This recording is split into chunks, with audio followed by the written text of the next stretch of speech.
The EU AI Act is a product safety type regulation, right? So you can think of your AI systems as microwaves. You want your microwave to adhere to certain standards, to have the stamp that someone checked that it adheres to those standards, and that it's not going to explode once you turn it on. And the EU AI Act tries to do the same with AI systems. Hey Tea, our podcast has a lot of listeners in the field of learning and development. It would be also cool to give the audience an overview of who you are and what you are doing. Why are you so deep into the topic of the EU AI Act? That's a funny story, I would say. So basically, I started at Spirit Legal, where I still work, roughly 3 years ago. And I started in the field of data protection. However, prior to that, I always liked to do programming. I did programming all through high school. Maybe like is a strong word. I didn't like the whole, oh, I missed a comma somewhere, now my program doesn't work and I have to scan through it to find the missing comma. But I like the idea of automating processes, automating things. And I always continued kind of doing workshops, doing courses to kind of remain up to date.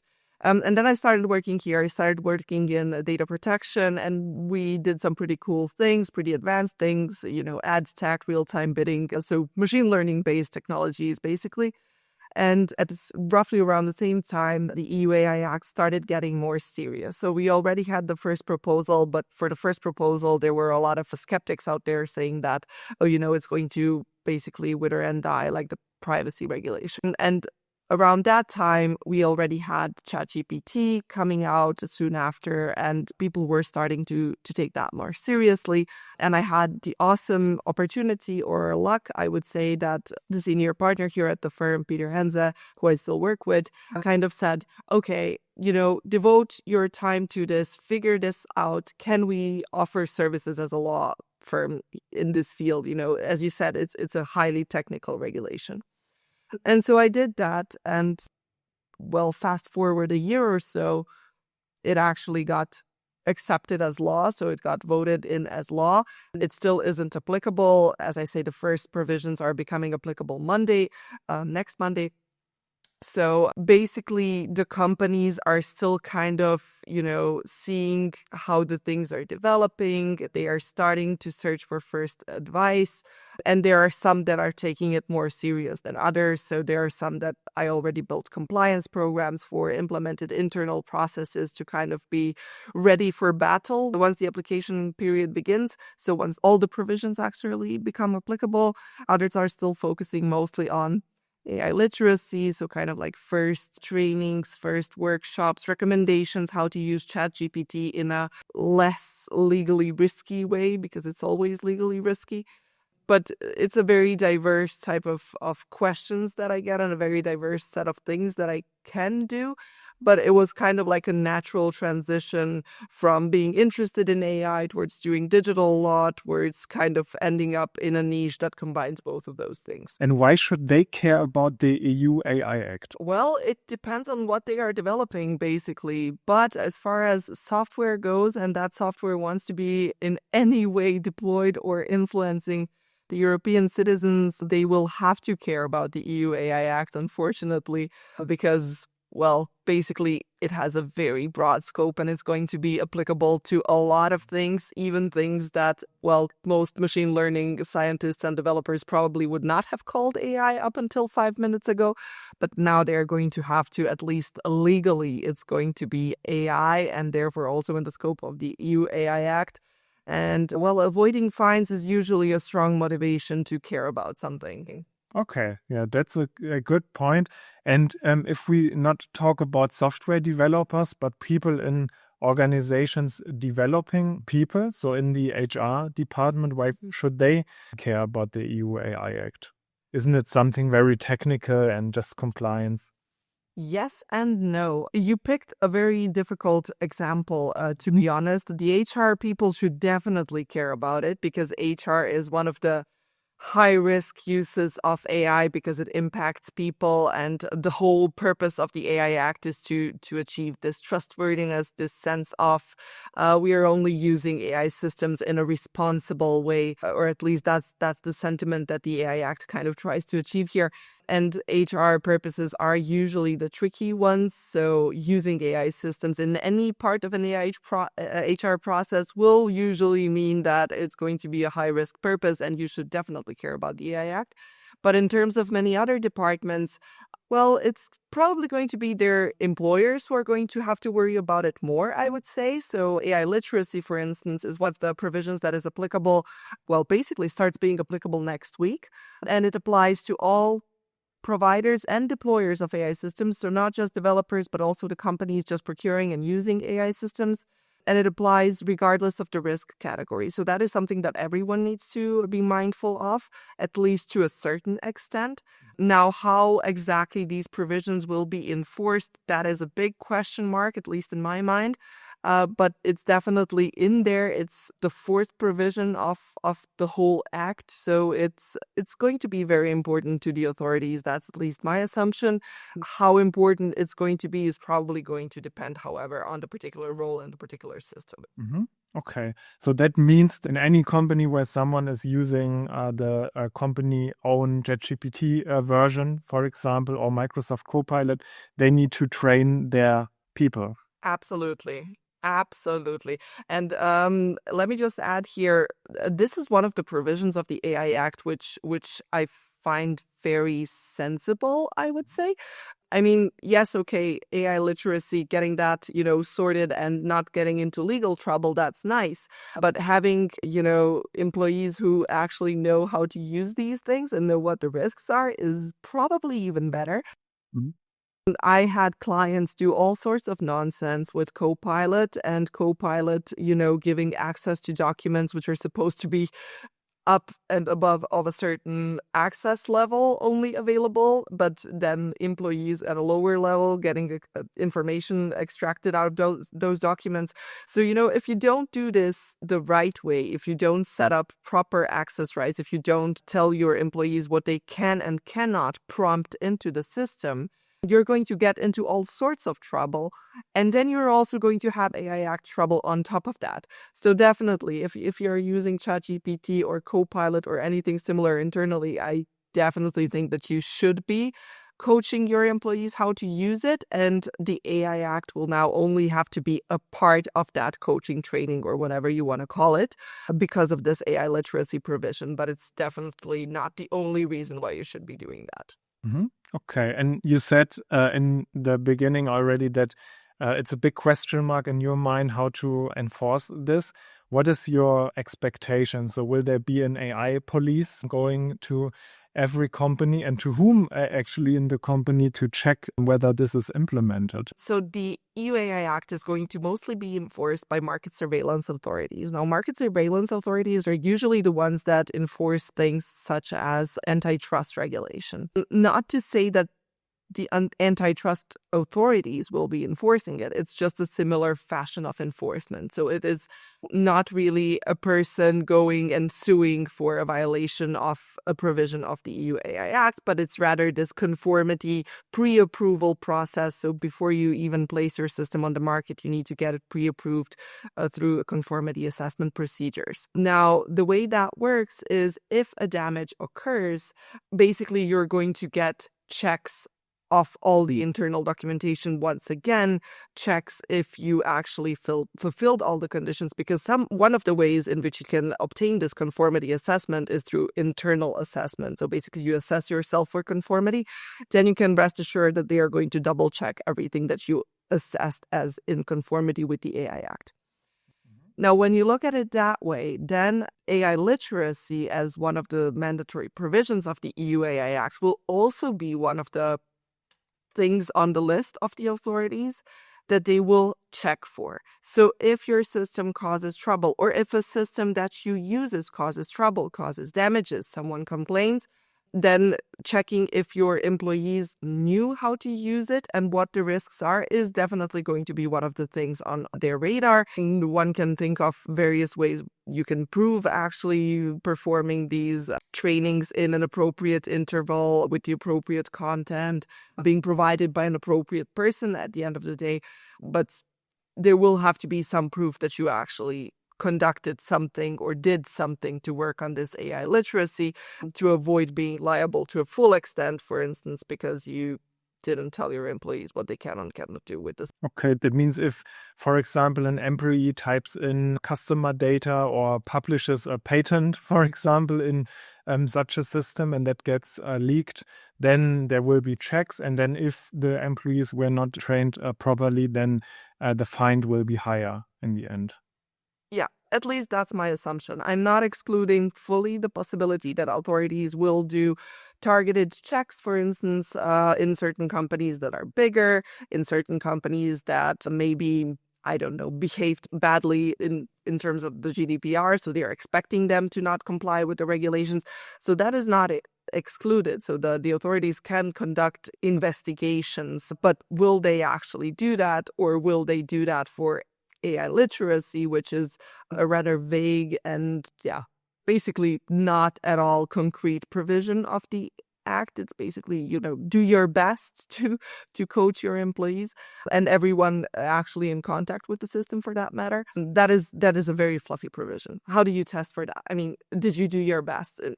Convince me that you did your best, right? So that is not a great provision to do targeted checks on, unless you are hoping to find that someone did absolutely nothing. Then maybe you can find them for that. But other than that, I don't see that as a really enforcement mechanism that is going to actually live up to the extent that you actually need to be worried about, targeted checks by an AI Act police. Let's call them that way.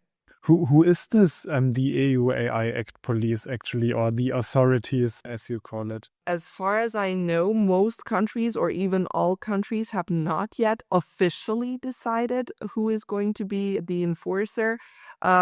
Usually, most countries tend to push it towards the data protection authorities because, they dealt with digital systems and they know their stuff. Let's call it that way. However, as far as I know, no country has officially proclaimed this will be our EU AI Act authority. Okay. In terms of EU bodies, we do have the AI office, so they will be in charge of some of the enforcement, but they're mostly, again, a recommendations body. So there's a lot to be determined in this field. It's a very novel type of regulation for digital products, as I already said. The only thing that is certain is that for financing institutions, banks, etc., it will be the financing bodies. For instance, medical products, it will be the bodies that already have done conformity assessments for those medical products. They will now just have this extra AI component that they also need to check conformity for. For all other AI systems, we will have to wait and see. Or maybe I'm not up to date and some country has already officially stated who their authority will be. But as far as I know, no one has done that officially. Mm-hmm. So it's at the moment not being in front of courts, but more advising customers on what might come up and how to best prepare. What do you advise them? Because you already said that it's a little bit difficult to already know how exactly the rules will be enforced. So how can companies find the right balance between overthinking it, but still taking the right measures to be prepared? So there are a lot of companies that are still in denial phase, I believe. Like I would call it a denial phase. They're like, oh, these are not AI systems because, I don't know, they are just simple algorithms. These companies really need to kind of reread the AI Act and, ask a person who understands what the AI Act is about. But in terms of where to start with a simple gap analysis, know what you have, know which systems that you already have in place are now going to be considered AI systems, where they will fall in the risk category, scheme, or pyramid, or whatever you want to call it, and know what you are going to be dealing with in 1.5 years. You don't have to have it all figured out. You don't have to know exactly which measures you're going to implement, but at least to have a rough idea. Do I need, another person that is going to be my AI officer? Do I need to coach my data protection team to take over this? Do I want to do this externally? Because actually I have only one AI systems and I'm just using it. So I don't have that much to worry about. So, know where you stand, whether it be through building an AI inventory, through performing a gap analysis, through just having like a preparedness assessment, basically to see which resources you have internally to deal with the AI Act. Do you need external resources? And then, take it from there. And whom in the organization do you usually see picking up the ball and approaching you, for example, to seek for advice? Oh God, it's mostly not picking the ball. It's playing hot potato and trying to push the ball as far away from them as possible. So the question usually ends up somewhere between the compliance team and the data protection team. With the data protection team, mostly kind of in most companies taking the stronger stance or kind of taking the initiative to get someone externally, because the compliance team is usually of the opinion data protection will handle it. And then data protection is like, this is really outside of the things that we normally do. We need someone externally. And then it's the matter of question how well they can sell it to, the people on top that actually have to pay for external advice. So I think that's also why we see a lot of reluctance still with the whole approaching and actually building internal processes instead of, can you write me a set of recommendations? And yeah, that's basically it. And we are going to wait and see how the others handle it. Because building internal compliance structures takes time and takes resources, and you have to be willing to pay for it.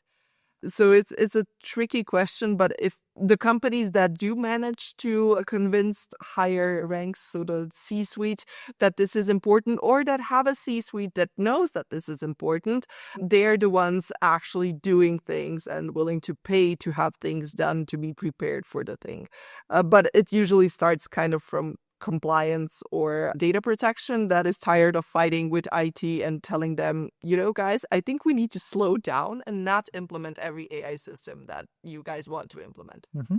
Okay. And as you also, we get to that in a moment as well. You posted on LinkedIn the AI literacy puzzle. And I know that you explained already in the beginning that you're into building AI literacy, and not only because of the regulatory reasons. You also sometimes dealing with people development teams or the HR department, or is it really rather driven by the compliance? I mostly held two types of AI literacy trainings. One was for the IT department, breaking down the legal requirements in a very simplified manner. And the other set was training the compliance teams and the data protection teams on actually the technology and kind of what they can expect, what they can ask for, and what they cannot ask for. So kind of like trying to find the middle ground between the two, what has proven to be in most companies extremes that very rarely talk to each other. And now they have to talk to each other because otherwise the IT team can't build the measures that you want them to build, that you need them to build. And you are there, sweating bullets because you have a system that's not going to be compliant or that's going to be high risk or whatever. So those are the two types of workshops that I've done a lot of times and that also are the most commonly asked for. In terms of other departments, I think, again, here we have still the denial phase. So they usually didn't have to be trained in these things. We had a similar concept with data protection trainings, which, for instance, I also conducted and have been conducting for firms internally, where you can have a very general data protection training that concerns all the employees and not just the data protection department. The data protection department doesn't need it at the end of the day. So this is like the mentality that I think we still need to get to, that everyone using the system should have a certain degree of knowledge, what they can use the system for, what they cannot use the system for, when they should trust the recommendation of the algorithm, when they should not trust the recommendation of the algorithm or double check it. But I mean, it's an ongoing procedure. I'm not the all-knowing person here either. We are going to have to wait and see what the commission says. There are going to be guidelines, templates. There are going to be all sorts of things coming out at some point. However, until that point, the AI literacy becomes applicable next week, as I said. So, you need to start doing something. And if that something is going to be training your IT team and your legal team, then great. If you are going to train everyone, even better. Mm-hmm. Okay. Yeah, interesting, because I think there's a lot of things people, the average employee, I would call them, so not IT people, can do with AI now. And it's such a powerful tool. But with that powerful tool, there comes a lot of responsibility, and that's why I also think it's just very important to build in the breaks to move fast, as my last podcast guest said about compliance. Yeah, I mean, recently I read a brilliant post on LinkedIn or article on LinkedIn that said it's not a innovation or regulation. It's regulation for responsible innovation. The two are not against each other. I think it was Rista Ook from Belgium, I think. And I couldn't agree more. It's not a either or. It's supposed to be innovation in line with the regulation and while being compliant, or at least trying to be compliant, in terms of just moving fast, breaking things, and, seeing where it takes you. And Thea, I thought before the podcast, I really wanted to ask you, in your private life, so no worries, nothing, not a weird question. Is it a topic in like, let's say, in a dinner round, what you are doing at the moment, or is it already a topic in the wider society? That's what I would be very interested in, because sometimes I have the feeling that I also live in a bubble and think it's just for me so important. Well, that's also a good question. I have a lot of friends that do same or similar things. I have a lot of friends in the IT bubble, to be more specific. They are super interested about it. But in terms of other topics, you will always find someone wondering about something related to AI. At least ChatGPT. Everyone plays with ChatGPT. That's one of my favorite questions whenever I start, a lecture or something somewhere where people are not going to be familiar with AI or the AI app. So, for instance, I held a lecture at a university for first-year students of law a couple of weeks ago, and I always have to start with, have you ever used ChatGPT? And the answer is 100% yes. That it will vary how often you use it, what do you use it for, do you like it, do you not like it, but every single person has at least once logged in and tried to type in something to see what the hype is about. And then not all of those people will want to know, why actually does my system produce only white male CEOs and not female CEOs, and what does that mean? Is that okay? Is that not okay? Why is that okay? So the interest will, of course, vary, but with some of my IT friends, the discussions are pretty common and, well, usually not heated, because we end up being on the same page most of the time, because that's one of the things with most regulations. They're not that unreasonable, They're difficult to comply with, but they, force you to do what everyone wants you to be doing, basically. I have said it multiple times, and I've heard people say it multiple times, that it's like complete nonsense. It's not. That's an exaggeration. And what the AI Act tries to do is basically mandate processes that were regarded as doing something the right way. So, adhering to certain quality standards, benchmarking for accuracy, for robustness, performing checks, and actually making sure that you achieve a certain level of performance before you let a system run free and wild on the internet. So now all of that is no longer, oh, this company does it well, but it's, oh, this company does it well and is therefore compliant with the EU AI Act, and this company isn't, because it doesn't do the things that you want them to be doing. So whether it's going to slow down innovation, yes, probably. It's probably going to make it more expensive, because now not only do you have to do all these things, but you also have to do a conformity assessment and prove that you did all those things at a sufficient level. You also have to have documentation for all of it. You have to store that somewhere. You have to, implement a human oversight measures in some shape or form, even maybe in places where you would not have implemented them otherwise, because the EU AI Act says that you have to. So it's a fine line, I would say, but it's not all nonsense. And in general, it is supposed to make the use of AI, but also AI system and the development of AI systems in general, more responsible. And in that it poses certain requirements on this development process, it will hopefully make the AI system safer. At least that's the idea of the EU AI Act. It will not always work, of course, but the essence of it is good. Yeah. Okay. And when people say that it's nonsense, where are they coming from? Nonsense because we lacking behind in innovation towards against the US.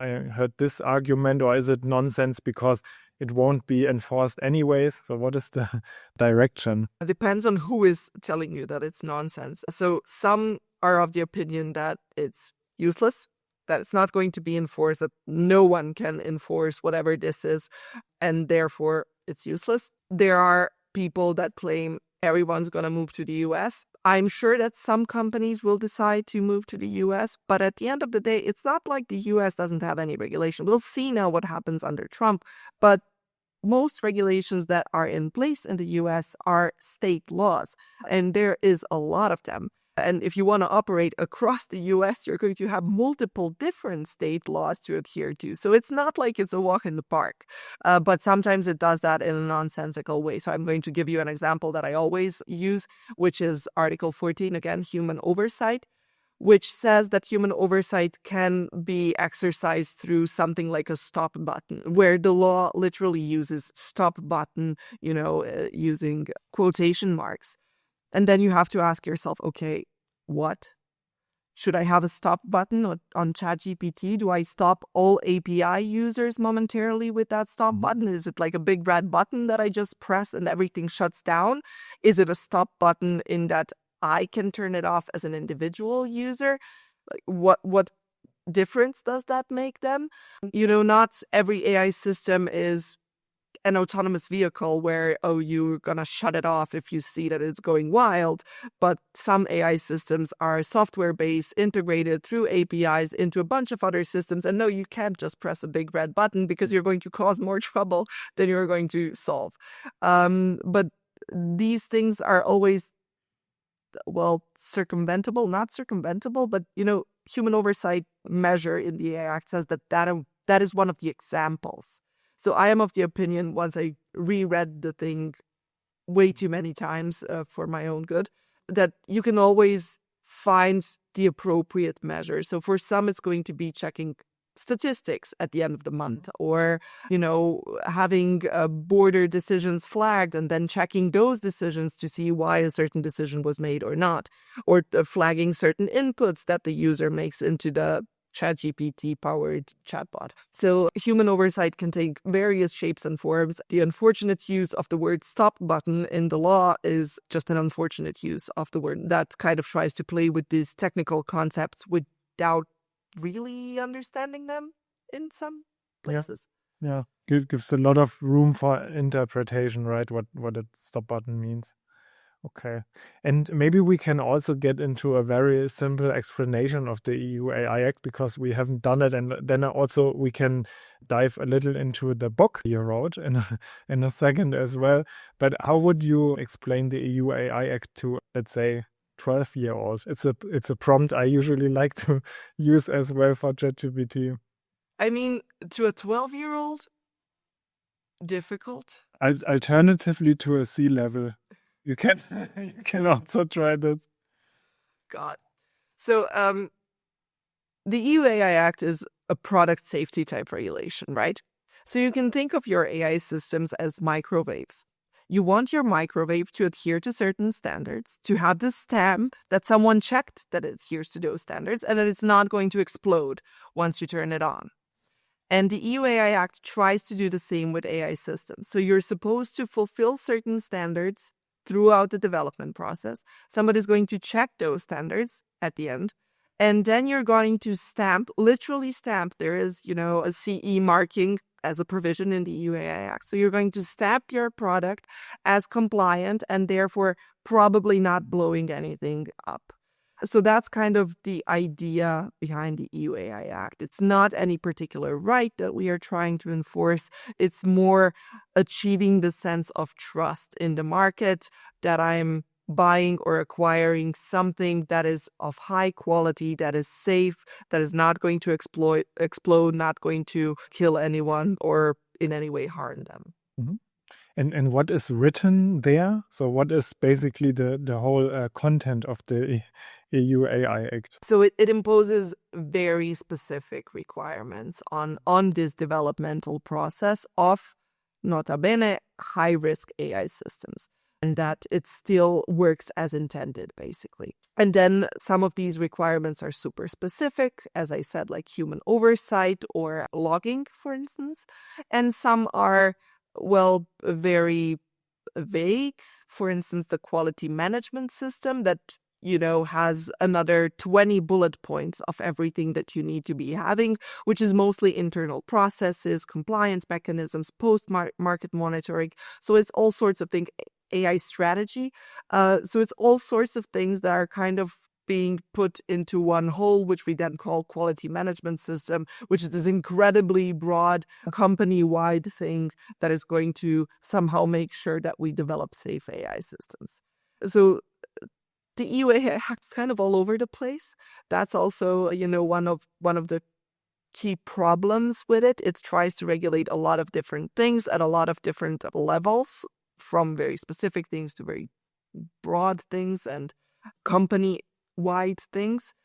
But yeah, I don't know how that answers your question. So that's like 90% of the act. And then there's also your normal provisions regarding authorities and conformity assessments and all the classic legal stuff that you have to have there. Yeah. The only question I still have is around this risk level. So you said a high risk system. Is there also medium risk systems and lower risk systems? That's what I would now assume. And how is that, in simple words, how is that built up? What is a high risk system? So if we are going to talk about AI Act terminology and AI Act relevant categories, then there is only prohibited practices, high risk AI systems, and basically everything else. So the lower part of the spectrum is not divided. There's no specific low risk category. There's no specific medium risk category. You can categorize your own systems internally whichever way you want. But the AI Act only cares if it's prohibited, if it's high risk. And then when it comes to everything else, and even in certain cases high risk systems, it cares whether there are extra transparency requirements applicable. Now, one of the things that has been very often put out on LinkedIn is to refer to this category as limited risk. It doesn't really fit because in certain cases, those systems fall into the non-regulated category. In certain cases, they fall into the high-risk category. So I would, not use that particular label, but just say there are systems. Those are the ones that interact with humans. And that's where you have extra transparency obligations. For obvious reasons, you have to tell a human that he's talking to an AI system or that you had an AI system, reading his emotions. And then you have high risk and prohibited. And when does it start to be high risk? When you take decisions based on AI? Is it that simple or probably a bit more difficult, I assume? Yes and no. So the high-risk systems are determined in Article 6, which is basically useless unless you read the annexes. Now, the annexes Annex 1 first states roughly around 20 regulations for things that are already regulated with product safety type regulations. So those are the things that already have conformity assessments. Those are lifts, vehicles, toys, safety equipment. So where the stakes are already high. And now if you implement an AI system as a component, or rather a safety component of those types of products, then you're automatically in the high risk category. No question around it. And again, for obvious reasons. It gets slightly less complicated in Annex 3. Annex 3 is then a list of specific types of uses and use environments in which a system will be considered high risk. That is, for instance, if the system does biometric categorization, so categorizing people based on their biometric data, such as face, color of their eyes, political orientation, whatever. Then you have emotion recognition systems. Then you have systems used in law enforcement, again, high risk for obvious reasons. But then you also have HR systems. So not every system making decisions will be high risk. But in the HR context, again, when the stakes are higher, then a system making decisions will be high risk. And the same applies for instance, credit assessments that basically determine whether a person is going to get a house or not. There, it's really important that the system is accurate, and it's really important that it's developed using all these quality standards that we have now as mandatory in the AI Act. And these are also then high risk. So basically, Annex 1, if you're on the list, sorry. Annex 3, if you're on the list, sorry. Okay. So if, let's say, double high risk would be if a toy producer would produce a toy that reads a good night story to a child based on the emotion, a face emotion. That would be a double high risk. Or if the HR department of the company wants to biometrically scan people entering the building and by this determining their working time, for example. That's also... Well, with that one, it could maybe be biometric verification, maybe. Okay.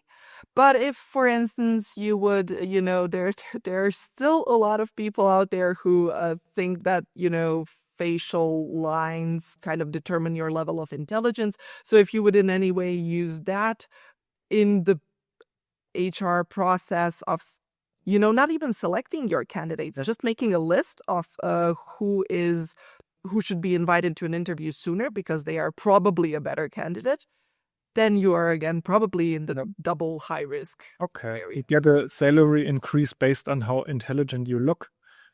That would be problematic. Not problematic. And prohibited, what's prohibited? And have you seen such cases where there's already things going on that are now based on the UAI Act prohibited? Prohibited systems are again listed in Article 5 of the AI Act. And the thing is that most of them are again very subject to, well, I would say not even discussion, but basically how well you argue that something should fall under that point or shouldn't. So one of the massive question marks that I have is regards two types of prohibited practices, which is one, a subliminal manipulation with the effect of harming people. And that harm can also be economic harm. So there I have to pose the question of just how aggressive does marketing have to be to count as subliminally influencing consumers to their material harm, financial harm. Another example is a point under that, which is exploiting vulnerabilities of certain categories of persons. So, for instance, if you would exploit the fact that someone is a child and probably does not understand certain provision and use that in any way to target them or serve them material or even recommend things as a recommendation filter, relying on the fact that they are children and understand things less or are more easily manipulated, then again, this poses the question of where exactly the line is, because the law doesn't say that. So for that, you have to wait for the court to interpret the law and say this is fine, this isn't fine. In terms of any systems that are definitely going to be prohibited, well, we can talk about Clearview AI for a second. It has been prohibited in certain countries. It has not been prohibited in other countries. It has been prohibited and still used in some countries. So it's a big mess. But there is one point which says that scraping, online, basically anything you can find in order to produce facial recognition database is illegal. So very specific. They might as well have just written what Clearview AI has done is now illegal in the EU at least. Can you quickly give an overview what they are doing, Clearview AI? So for anyone unfamiliar, they did basically scrape the whole internet and build a facial recognition database that was then used for arrests in the US, the EU, but it was also used by certain private citizens. They even at some point implemented it into glasses, so you could, walk around and people could be recognized based on their very huge database of faces. And then even, the glasses would then link other information about the person, their social media profiles, and so on and so forth. So basically, they used anything that they could find online and built a massive database that was then used both for catching criminals and in a lot of cases led to unlawful arrests because the algorithm, misrecognized the person. In some cases, it led to lawful arrest because it recognized correctly. But in all cases, having such a system is problematic, and developing it without a legal basis for processing all the data is even more problematic. And now to put a stop on the data protection questions and debates around the thing, they basically said in Article 5 of the EU AI Act, doing this is now illegal. Mm-hmm. Okay. Yeah, it's super interesting because I was thinking also of the conversation I had last week with Jean Hainaut from Merck. He's there, the digital ethics and bioethics manager.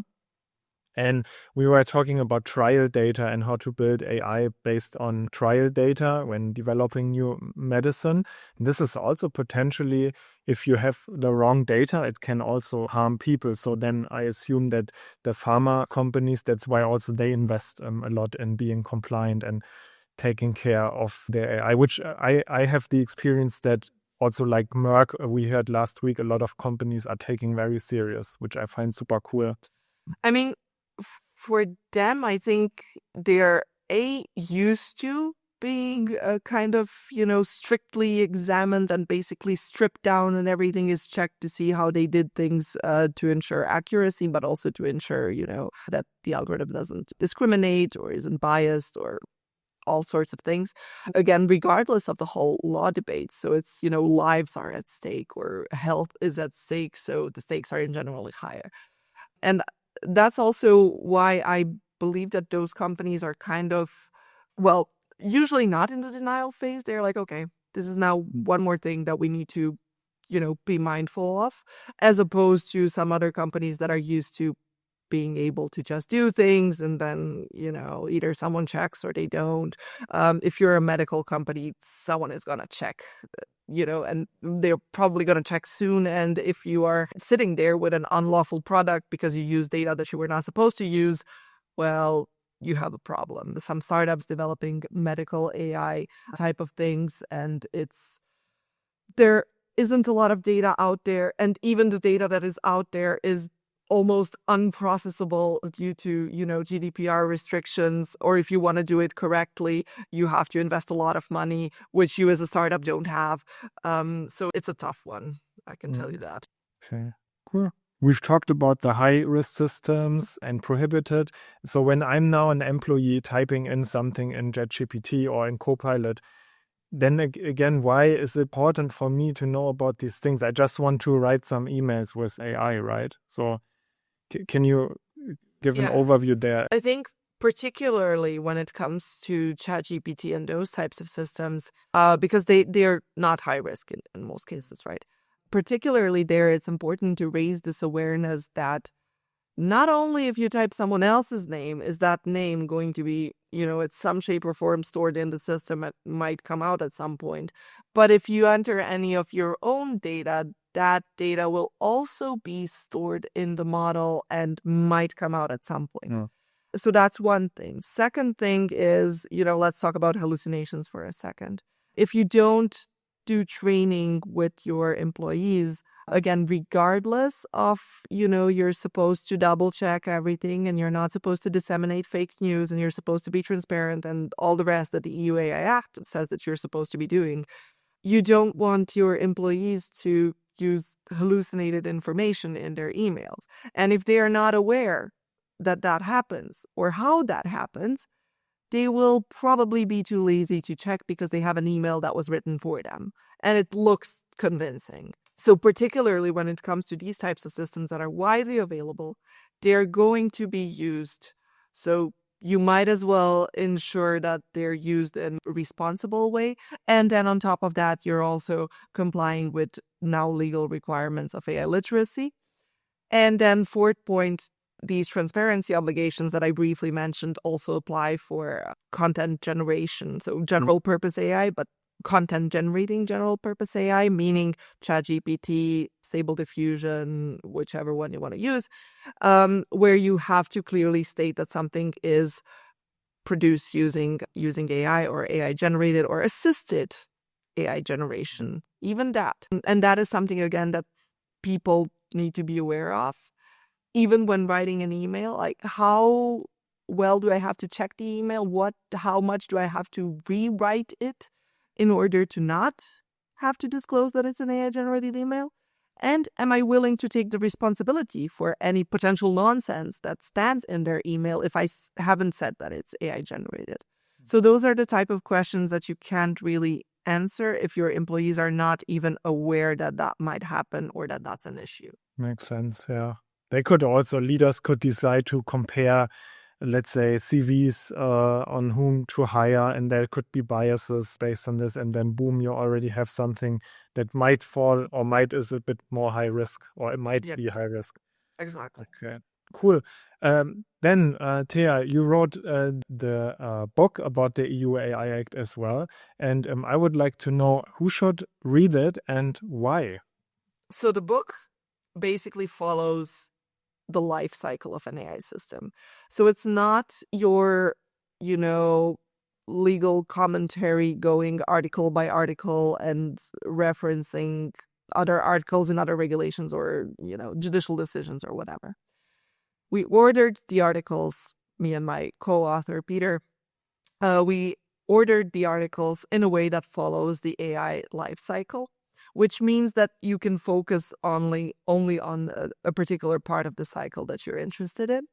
And who is it intended for? Well, there is a certain legal jargon that we could not avoid. However, it is mostly directed for the people actually developing and actually implementing these systems.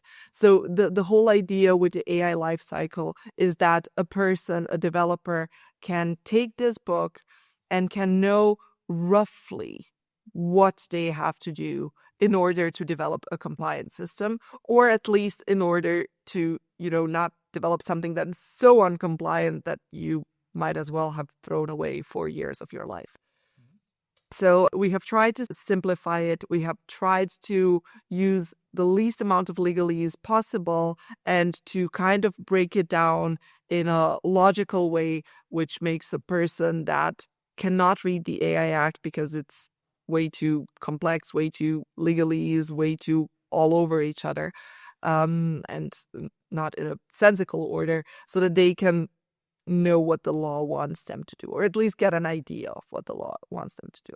And of course, I mean, the legal folks are our biggest reading crowd because they are the ones that are actually going to be asked about these things. But I am of the opinion, and we had feedback from some people who are not from a legal background, who are from various different backgrounds, and who said that it was helpful and that it at least gave them a sense of direction, I would say. Thanks, Thea. I recommend the book to everyone who wants to dive deeper into the EU AI Act.